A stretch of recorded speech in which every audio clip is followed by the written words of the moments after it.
ਸੋ break ਤੋਂ ਪਹਿਲਾਂ ਬ੍ਰਹਮਾ ਕੁਮਾਰੀ ਜਿਹੜੀ ਇਤਿਹਾਸ ਹੈ ਤੇ ਕੀ ਕੁਝ ਇਹਨਾਂ ਵੱਲੋਂ ਕੀਤਾ ਜਾ ਰਿਹਾ ਉਸ ਸੰਬੰਧ ਵਿੱਚ ਤੁਹਾਨੂੰ ਜਾਣਕਾਰੀ ਦਿੱਤੀ ਗਈ। ਆਓ ਹੁਣ ਤੁਹਾਨੂੰ ਲੈ ਕੇ ਚੱਲਦੇ ਹਾਂ ਭੈਣ ਜੀ ਪਰਮਿੰਦਰ ਕੌਰ ਨਾਲ ਗੱਲਬਾਤ ਕਰਦੇ ਹਾਂ, ਜਿਹੜੇ ਕਿ ਬ੍ਰਹਮਾ ਕੁਮਾਰੀ ਦੇ ਵੀ ਵਿਦਿਆਰਥੀ ਹਨ ਅਤੇ ਇਹ ਸਾਨੂੰ ਦੱਸਣਗੇ ਕਿ ਇਹ ਸਾਰੇ ਕੁਝ ਰਿਅਲਾਈਜੇਸ਼ਨ ਜਿਸ ਦੀ ਕਿ ਆਤਮਾ ਦੀ ਇਹ ਗੱਲ ਕਰ ਰਹੇ ਸਨ, ਇਹ ਹੋਣ ਨਾਲ ਕੀ ਪਰਿਵਰਤਨ ਆ ਸਕਦਾ ਹੈ ਇੱਕ ਇਨਸਾਨ ਦੇ ਵਿੱਚ ਅਤੇ ਕਿਵੇਂ ਇਹ ਵੀ ਪ੍ਰੇਰਿਤ ਹੋ ਕੇ ਇਸ ਸੰਸਥਾ ਨਾਲ ਜੁੜੇ ਹੋਏ ਨੇ। ਜੀ ਅਨੂ ਜੀ, ਸਤਿ ਸ਼੍ਰੀ ਅਕਾਲ। ਸਤਿ ਸ਼੍ਰੀ ਅਕਾਲ ਜੀ। ਸੋ ਭੈਣ ਜੀ, ਸਭ ਤੋਂ ਪਹਿਲਾਂ ਤਾਂ ਇਹ ਜਿਹੜੀ ਗੱਲ ਭੈਣ ਜੀ ਨੇ ਕੀਤੀ ਸੀ, ਹਰਜੀਤ ਕੌਰ ਜੀ ਨੇ ਦੱਸਿਆ ਕਿ ਆਤਮਾ ਨਾਲ ਜੋੜਿਆ ਜਾਂਦਾ ਹੈ ਕਿ ਆਤਮਾ ਕੀ ਹੈ, ਤੁਹਾਡਾ ਕੀ ਮੂਲ ਕੀ ਹੈ, ਉਸ ਨਾਲ ਦੱਸਿਆ ਜਾਂਦਾ ਹੈ। ਸੋ ਇਹ ਚੀਜ਼ਾਂ ਦੇ ਅਹਿਸਾਸ ਹੋਣ ਨਾਲ ਕੀ ਪਰਿਵਰਤਨ ਆ ਸਕਦਾ ਹੈ ਇੱਕ ਇਨਸਾਨ ਦੇ ਵਿੱਚ? ਦੇਖੋ, ਜਿਹੜੇ ਅਸੀਂ ਬ੍ਰਹਮਾ ਕੁਮਾਰੀਜ਼ ਦੇ ਵਿੱਚ ਲੈਸਨ ਦਿੰਦੇ ਆ ਜੀ, ਉਹਦੇ ਵਿੱਚ ਅਸੀਂ ਇਹ ਦੱਸਦੇ ਆ ਕਿ ਅਸੀਂ ਭੁੱਲ ਗਏ ਆ ਕਿ ਅਸੀਂ ਕੀ ਹੈ ਜੀ, ਔਰ ਅਸੀਂ ਆਪਣੇ ਆਪ ਨੂੰ ਇਹ ਸਰੀਰ ਸਮਝੀ ਜਾ ਰਹੇ ਹਾਂ। ਰਾਈਟ। ਤੇ ਕਿਉਂਕਿ ਆਪਾਂ ਸਰੀਰ ਸਮਝੀ ਜਾ ਰਹੇ ਹਾਂ ਤੇ ਅਸੀਂ ਗਲਤ ਕੰਮਾਂ ਵਿੱਚ ਪੈ ਜਾਂਦੇ ਆ। ਪਰ ਅਸਲ 'ਚ ਆਤਮਾ, ਆਪਾਂ ਸਰੀਰ ਨਹੀਂ ਹੈਗੇ ਪਰ ਅਸੀਂ ਇੱਕ ਆਤਮਾ ਹੈ। ਜੀ, ਆਤਮਾ ਕੀ ਹੈ? ਕਿਸ ਤਰ੍ਹਾਂ ਪਤਾ ਲੱਗਦਾ ਕਿ ਅਸੀਂ ਇੱਕ ਆਤਮਾ ਹੈ? ਜਦੋਂ ਮੈਂ ਕਹਿੰਦੀ ਹਾਂ ਕਿ ਮੇਰਾ ਨਾਮ ਕਿਸ ਦਾ, ਸਮਝੇ ਨਾ, ਆਪਾਂ ਜਦੋਂ ਕਿਸੇ ਨੂੰ ਕਿਸੇ ਦੀ ਪਰਿਚੈ ਲੈਂਦੇ ਆ ਤਾਂ ਉਹ ਆਪਣਾ ਸਰੀਰ ਦਾ ਨਾਮ ਦੱਸਦੇ ਆ, ਪਰ ਮੈਂ ਆਤਮਾ, ਪਰ ਇਹ ਮੇਰਾ ਸਰੀਰ ਹੈ। ਤੇ ਕਿਸ ਤਰ੍ਹਾਂ ਪਤਾ ਲੱਗਦਾ ਕਿ ਹਾਂ ਮੈਂ ਆਤਮਾ ਹੀ ਹਾਂ? ਕਿਉਂਕਿ ਜਦੋਂ ਕਿਸੇ ਇਨਸਾਨ ਦੀ ਮੌਤ ਹੋ ਜਾਂਦੀ ਹੈ ਅਸੀਂ ਕਹਿੰਦੇ ਹਾਂ ਇਹ ਇਨਸਾਨ ਦਾ ਉਹ ਸਰੀਰ ਛੱਡ ਗਿਆ, ਸਰੀਰ ਛੱਡ ਗਿਆ, ਆਤਮਾ ਸਰੀਰ ਛੱਡ ਗਈ ਹੈ। ਤੇ ਇਸ ਆਤਮਾ ਨੂੰ ਸੁਖ, ਸ਼ਾਂਤੀ ਔਰ ਖੁਸ਼ੀ ਦੇਵੋ। ਜੀ। ਸੋ ਅਸੀਂ ਇਹਦੇ ਵਿੱਚ ਕੀ ਟੀਚ ਕਰਦੇ ਹਾਂ ਕਿ ਆਪਣੇ ਆਪ ਨੂੰ ਆਤਮਾ ਸਮਝ ਕੇ, ਜਾਣ ਕੇ ਨਿਸ਼ਚੈ ਕਰ ਲਓ ਕਿ ਮੈਂ ਆਤਮਾ, ਤੇ ਇਸ ਨੂੰ ਉਸ ਪਰਮਾਤਮਾ, ਜਦੋਂ ਕਿ ਪਰਮਾਤਮਾ ਨੂੰ ਦੋ ਅੱਖਰਾਂ ਵਿੱਚ ਵਰਤੀਏ, ਉਹ ਹੈਗਾ ਪਰਮ ਆਤਮਾ। ਉਹ ਇੱਕ ਪਰਮਾਤਮਾ ਹੈ, ਸੁਪਰੀਮ ਸੋਲ ਕਹ ਲਈਏ, ਸੁਪਰੀਮ ਸੋਲ ਹੈ। ਉਹਦੇ ਨਾਲ ਆਪਾਂ ਜਦੋਂ ਉਹਦੇ ਨਾਲ ਜੁੜਦੇ ਹਾਂ, ਕਨੈਕਸ਼ਨ ਕਰਦੇ ਹਾਂ, ਉਹਨੂੰ ਕੀ ਕਹਿੰਦੇ ਨੇ? ਯੋਗ। ਕਿਸੇ ਚੀਜ਼ ਨਾਲ ਵੀ ਕਨੈਕਸ਼ਨ ਯੋਗ ਹੈ। ਤੇ ਅਸੀਂ ਰਾਜ ਯੋਗ ਸਿਖਾਉਂਦੇ ਹਾਂ। ਰਾਜ ਮਤਲਬ ਕਿ ਉੱਤਮ। ਸੋ ਰਾਜ ਯੋਗ ਸਿਖਾਉਣ ਨਾਲ ਅਸੀਂ ਆਤਮਾ ਦਾ ਕਨੈਕਸ਼ਨ ਉਸ ਪਰਮ ਪਿਤਾ ਪਰਮਾਤਮਾ ਨਾਲ ਦੱਸਦੇ ਹਾਂ ਕਿਸ ਤਰ੍ਹਾਂ ਕਰਨਾ ਹੈ। ਓਕੇ, ਸੋ ਰਾਜ ਯੋਗਾ ਹੈ ਕੀ? ਇਹ ਬੇਸਿਕਲੀ ਇਹ ਰਾਜ ਯੋਗਾ ਹੈ ਕੀ?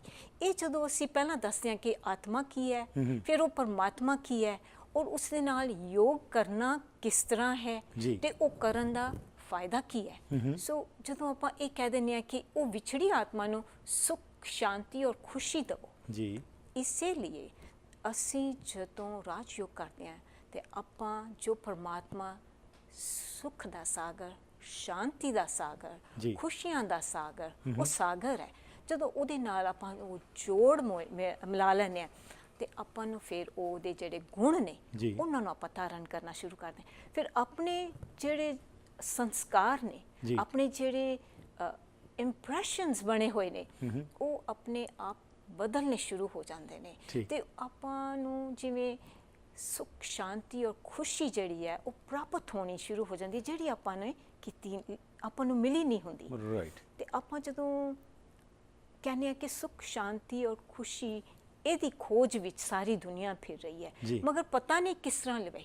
ਕੋਈ ਸੋਚਦਾ ਕਿ ਮੈਂ ਵੀ ਵੱਡਾ ਘਰ ਲੈ ਲਵਾਂ, ਉਹਦੇ ਨਾਲ ਖੁਸ਼ੀ ਮਿਲੇਗੀ। ਉਹਦੇ ਨਾਲ ਉਹ ਤਾਂ ਸੁਪਰਫਿਸ਼ਲ ਖੁਸ਼ੀ ਹੈ।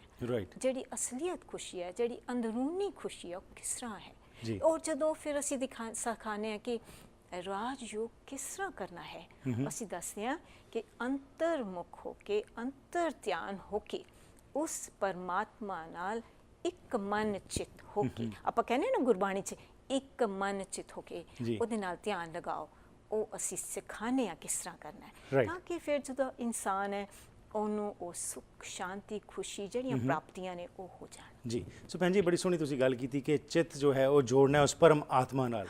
ਪਰ ਹੁਣ ਸਵਾਲ ਇਹ ਆਉਂਦਾ, ਜਿਸ ਤਰ੍ਹਾਂ ਤੁਸੀਂ ਕਿਹਾ ਕਿ ਅਸੀਂ ਐਜ਼ ਇੰਡੀਵਿਜੂਅਲ ਜੋ ਹੈਗੇ ਆ, ਅਸੀਂ ਸਰੀਰ ਨਹੀਂ ਹੈਗੇ, ਅਸੀਂ ਆਤਮਾ ਹੈਗੇ ਆ, ਪਰ ਅਸੀਂ ਰੱਬ ਨੂੰ, ਜਿਹੜੇ ਪਰਮ ਆਤਮਾ ਹੈ, ਉਸ ਨੂੰ ਅਸੀਂ ਅੱਜ ਦੇਖਦੇ ਹਾਂ ਕਿ ਕੀ ਤੁਸੀਂ ਮੰਨਦੇ ਹੋ ਕਿ ਉਸ ਦਾ ਕੋਈ ਆਕਾਰ ਹੈਗਾ, ਕੋਈ ਸਰੀਰ ਹੈਗਾ? ਕਿਉਂਕਿ ਜਦੋਂ ਅਸੀਂ ਗੱਲ ਕਰਨੇ ਹਾਂ, ਅਸੀਂ ਤਾਂ ਸਰੀਰ ਨਹੀਂ, ਪਰ ਉਸ ਰੱਬ ਨੂੰ ਅਸੀਂ ਇੱਕ ਦੇਹ ਨਾਲ ਜੋੜ ਕੇ ਕਰਦੇ ਹਾਂ, ਤਾਂ ਕਿਵੇਂ ਉਹ ਫਿਰ ਜੁੜ ਸਕਦਾ ਹੈਗਾ? ਦੇਖੋ, ਜੇ ਅਸੀਂ ਆਤਮਾ ਹਾਂ ਤੇ ਉਹਨੂੰ ਅਸੀਂ ਪਰਮ ਆਤਮਾ ਕਹਿੰਦੇ ਆ, ਤੇ ਉਹ ਵੀ ਸਾਡਾ ਬਾਪ ਹੈ। ਜਿਵੇਂ ਕੋਈ ਬਾਪ ਦਾ ਬੱਚਾ ਉਹਦੇ ਵਰਗਾ ਹੋਏਗਾ ਨਾ, ਜਿਵੇਂ ਚਿੜੀ ਦਾ ਬੱਚਾ ਚਿੜੀ ਹੋਏਗਾ ਨਾ, ਇਸੇ ਤਰ੍ਹਾਂ ਉਹ ਜਿਹੜਾ ਪਰਮਾਤਮਾ ਹੈ ਉਹ ਵੀ ਇੱਕ ਆਤਮਾ ਹੀ ਹੈ। ਤੇ ਆਤਮਾ ਕੀ ਹੈ? ਅਸੀਂ ਦੱਸਦੇ ਹਾਂ ਕਿ ਆਤਮਾ ਕੀ ਹੈ। ਆਤਮਾ ਕੀ ਹੈ? ਆਤਮਾ ਜਦੋਂ ਕਹਿੰਦੇ ਨੇ ਕਿ ਸਰੀਰ ਛੱਡ ਗਈ, ਆਤਮਾ ਹੈਗੀ ਜਿਵੇਂ ਨਹੀਂ ਐਟਮ ਹੁੰਦਾ, ਓਕੇ ਛੋਟਾ ਜਿਹਾ ਸਿਤਾਰਾ, ਜੀ ਜੋਤੀ ਬਿੰਦੂ। ਆਪਣੀ ਗੁਰਬਾਣੀ ਵਿੱਚ ਲਿਖਿਆ ਹੈ अपना रूप पहचान। जी, मन तू जोत मन स्वरूप है, तू अपना जोत मूल पहचान स्वरूप है, अपना रूप पहचान। जी। ਤੇ ਉਹ ਕੀ ਹੈਗਾ ਕਿ ਅਸੀਂ ਇੱਕ ਜੋਤੀ ਹੀ ਹਾਂ ਉਹਦੇ ਵਰਗੇ, ਔਰ ਉਹ ਵੀ ਇੱਕ ਜੋਤੀ ਸਰੂਪ ਹੈ। ਜੀ। ਸੋ ਆਪਾਂ ਜਦੋਂ ਆਪਣੇ ਆਪ ਨੂੰ ਉਸ ਪਰਮਾਤਮਾ ਨਾਲ ਜੋੜਦੇ ਹਾਂ ਜੀ। ਤੇ ਉਹ ਫਿਰ ਸੋ ਮੂਲ ਪਛਾਣਨਾ ਭੈਣ ਜੀ, ਜਿਸ ਤਰ੍ਹਾਂ ਤੁਸੀਂ ਕਿਹਾ, ਪਰ ਉਹੀ ਮੇਰਾ ਸਵਾਲ ਕਿ ਆਤਮਾ ਹੈ ਕੀ ਹੈ? ਕੀ ਇਹ ਦੇਵੀ ਗੁਣਾਂ ਦਾ ਸੰਗ੍ਰਹਿ ਹੈਗਾ ਕਿ ਅਸੀਂ ਉਸ ਨੂੰ ਕਹਿ ਸਕਦੇ ਹੋ, ਜਾਂ ਕੋਈ ਲਾਈਟ ਹੈਗੀ ਹੈ, ਜਿਸ ਤਰ੍ਹਾਂ ਤੁਸੀਂ ਕਿਹਾ ਕਿ Point of ਬਿੰਦੂ ਹੈ, light। ਪੁਆਇੰਟ ਆਫ ਲਾਈਟ ਹਾਂ, ਹੈਗੀ ਹੈ? ਜੋਤੀ ਸਰੂਪ ਜੀ। ਇੱਕ ਪੁਆਇੰਟ ਆਫ ਲਾਈਟ ਹੈ। ਓਕੇ, ਹਾਂਜੀ। ਸੋ ਇਸ ਨੂੰ ਅਹਿਸਾਸ, ਇਸ ਦਾ ਕੀ ਅਹਿਸਾਸ ਕਰਨਾ ਹੈਗਾ? Like when you say realize ਕਰਨਾ ਹੈ ਉਸ ਆਤਮਾ ਨੂੰ, what is to be realize from that point? ਸਭ ਤੋਂ ਪਹਿਲਾਂ ਤਾਂ ਇਹ ਦੇਖਣਾ ਹੈ ਨਾ ਕਿ ਆਤਮਾ ਕੀ ਹੈ, ਜੀ। ਆਤਮਾ ਦਾ ਸਥਾਨ ਕੀ ਹੈ, ਤੇ ਆਤਮਾ ਨੂੰ ਅਸੀਂ ਕਿਸ ਤਰ੍ਹਾਂ ਮਨ ਬੁੱਧੀ ਦੇ ਨਾਲ ਜੀ। ਉਸ ਪਰਮ ਆਤਮਾ ਨਾਲ ਉਹਨੂੰ ਕਨੈਕਸ਼ਨ ਕਰਨਾ ਹੈ। ਠੀਕ। ਜੇ ਉਹ ਆਪਾਂ ਨੂੰ ਨਹੀਂ ਪਤਾ ਤਾਂ ਉਹ ਕਨੈਕਸ਼ਨ ਨਹੀਂ ਹੋਏਗਾ। ਜਿਵੇਂ ਕਿ ਇੱਕ ਬਿਜਲੀ ਦੀ ਤਾਰ ਹੈ, ਉਹਦੇ ਉੱਪਰ ਰਬੜ ਚੜੀ ਹੋਈ ਜੀ। ਹੈ, ਤੇ ਜਿੰਨਾ ਚਿਰ ਉਹ ਰਬੜ ਨਹੀਂ ਉਤਰਦੀ ਉਹਨਾਂ ਚਿਰ ਉਹ ਕਨੈਕਸ਼ਨ ਨਹੀਂ ਬਣਦਾ। ਠੀਕ। ਇਸੇ ਤਰ੍ਹਾਂ ਹੀ ਆਤਮਾ ਦਾ ਪਰਮਾਤਮਾ ਨਾਲ ਉਹ ਕਨੈਕਸ਼ਨ ਨਹੀਂ ਹੋ ਸਕਦਾ ਜਿੰਨਾ ਚਿਰ ਆਪਾਂ ਨੂੰ ਪਹਿਲਾਂ ਪਹਿਚਾਨ ਪਰਮਾਤਮਾ ਦੀ ਨਾ ਹੋਵੇ ਜੀ। ਕਿ ਉਹਦਾ ਨਾਮ ਕੀ ਹੈ, ਉਹਦਾ ਸਰੂਪ ਕੀ ਹੈ, ਉਹ Right। ਕਿੱਥੋਂ ਦਾ ਨਿਵਾਸੀ ਹੈ। ਜਦੋਂ ਆਪਾਂ ਨੂੰ ਕਿਸੇ ਦੀ ਇੰਟਰੋਡਕਸ਼ਨ ਲੈਣੇ ਆ, ਜੀ, ਜੀ। ਆਪਾਂ ਸਭ ਤੋਂ ਪਹਿਲਾਂ ਪੁੱਛੇ ਵੀ ਬਿਲਕੁਲ। ਤੁਹਾਡਾ ਨਾਮ ਕੀ ਹੈ, ਜੀ। ਬਈ ਤੁਸੀਂ ਕਿੱਥੇ ਰਹਿੰਦੇ ਹੋ, ਠੀਕ। ਸਮਝੇ ਨਾ। ਸੋ ਇਸੇ ਤਰ੍ਹਾਂ ਹੀ ਅਸੀਂ ਦੱਸਦੇ ਹਾਂ ਕਿ ਉਹ ਪਰਮਾਤਮਾ, ਉਹਨਾਂ ਦਾ ਨਾਮ ਕੀ ਹੈ। ਠੀਕ। ਹੁਣ ਕੈਨੇਡਾ ਦੇ ਵਿੱਚ ਤੁਸੀਂ ਇਹ ਜਿਹੜਾ ਬ੍ਰਹਮ ਕੁਮਾਰੀਜ਼ ਦਾ ਜਿਹੜਾ ਮੈਸੇਜ ਹੈਗਾ, ਇਸ ਨੂੰ ਕਿਵੇਂ ਫੈਲਾ ਰਹੇ ਹੋ? ਕਿੱਥੇ ਕਿੱਥੇ ਤੁਹਾਡੇ ਸੈਂਟਰਸ ਨੇ? ਤੇ ਵੈਂਕੂਵਰ ਵਿੱਚ ਹੁਣ ਤੁਸੀਂ ਇੱਥੇ ਆਏ ਹੋਏ ਹੋ, ਸਰੀ ਵਿੱਚ ਤੁਸੀਂ ਇੱਕ ਪ੍ਰੋਗਰਾਮ ਮੰਗਲਵਾਰ ਨੂੰ ਕਰਨ ਜਾ ਰਹੇ ਹੋ, ਉਸ ਸੰਬੰਧ ਵਿੱਚ ਸਾਨੂੰ ਜਾਣਕਾਰੀ ਦੇ ਦਿਓ। ਹਾਂਜੀ, ਅਸੀਂ ਸਾਡੇ ਜਿਹੜੇ ਸਾਰੀ ਦੁਨੀਆ ਦੇ ਵਿੱਚ 137 ਕੰਟਰੀਜ਼ ਦੇ ਵਿੱਚ ਸੈਂਟਰਸ ਨੇ, ਜੀ। ਔਰ ਲਗਭਗ ਤਕਰੀਬਨ ਹੁਣ 10,000 ਦੇ ਤਕਰੀਬਨ ਸੈਂਟਰ ਖੁੱਲੇ ਹੋਏ ਅੱਛਾ ਨੇ। ਜੀ।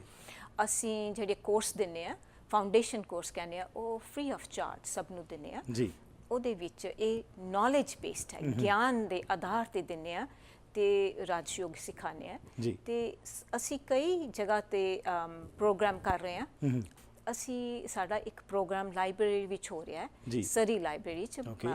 12 ਤਾਰੀਖ ਨੂੰ। ਜੀ। ਤੇ ਉਹਦੇ ਵਿੱਚ ਅਸੀਂ ਉਹ ਸਲਾਈਡ ਪ੍ਰੈਜੈਂਟੇਸ਼ਨ ਦਿਖਾਵਾਂਗੇ, ਠੀਕ। ਜਿਹੜੀ ਕਿ ਅਸੀਂ ਟੋਰਾਂਟੋ ਦੇ ਵਿੱਚ ਇੱਕ ਗੁਰਦੁਆਰੇ ਚ ਦਿੱਤੀ ਸੀ, ਤੇ ਉਹ ਜੀ। ਬੜੀ ਉਹਨਾਂ ਨੂੰ ਅੱਛੀ ਲੱਗੀ। ਉਸ ਤੋਂ ਬਾਅਦ ਅਸੀਂ ਕਾਫੀ ਵਾਰੀ ਦਿੱਤੀ ਹੈ। Okay। ਫਿਰ ਇੱਥੇ ਜਦੋਂ ਵੈਨਕੂਵਰ ਪਤਾ ਲੱਗਿਆ ਕਿ ਤਾਂ ਸਲਾਈਡ ਪ੍ਰੈਜੈਂਟੇਸ਼ਨ ਹੈ, ਇਹਨਾਂ ਨੇ ਸਾਨੂੰ ਕਿਹਾ ਕਿ ਤੁਸੀਂ ਇੱਥੇ ਆ ਕੇ ਵੀ ਦਵੋ। ਸ਼ੁਭਕਾਮਨਾਵਾਂ ਅਸੀਂ ਜੀ। ਇੱਥੇ ਆਏ ਹਾਂ, ਅਸੀਂ ਜੀ। ਆਪਣੇ ਭੈਣ ਭਾਈਆਂ ਨੂੰ ਮੈਸੇਜ ਦੇਣ ਆਏ ਹਾਂ ਕਿ ਆਪਣੇ ਆਪ ਦਾ ਧਿਆਨ ਕਿਸ ਤਰ੍ਹਾਂ ਕਰਨਾ ਹੈ। ਠੀਕ। ਇਹ ਕਿਸੇ ਲਈ ਨਹੀਂ ਕਰਨਾ, ਇਹ ਤੁਹਾਡੀ ਆਪਣੇ ਵਾਸਤੇ ਕਰਨਾ, ਬਿਲਕੁਲ ਜੀ।